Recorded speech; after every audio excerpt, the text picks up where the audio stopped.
மக்களே, இது ஒரு விழிப்புணர்வுக்கான ஒரு காணொளி.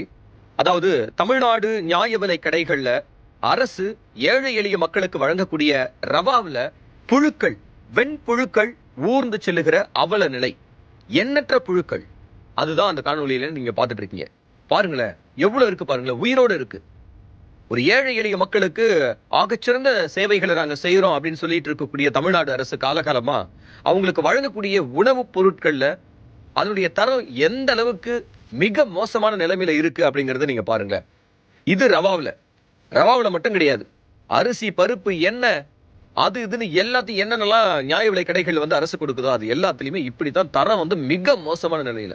பாருங்க, ரவாவுல என்னுடைய வீட்டுல காலையில மனைவி ரேஷன்ல இருந்து வாங்கிட்டு வந்த ரவாவை எடுத்து அவசர அவசரமா பள்ளிக்கூடத்துக்கு ஸ்கூல் பசங்க குழந்தைங்க கிளம்பணுமே அப்படின்னு சொல்லிட்டு ஒரு இது செய்வோம், டிஃபன் செய்வோம் அப்படின்னு சொல்லிட்டு எடுத்து போட்டாங்க.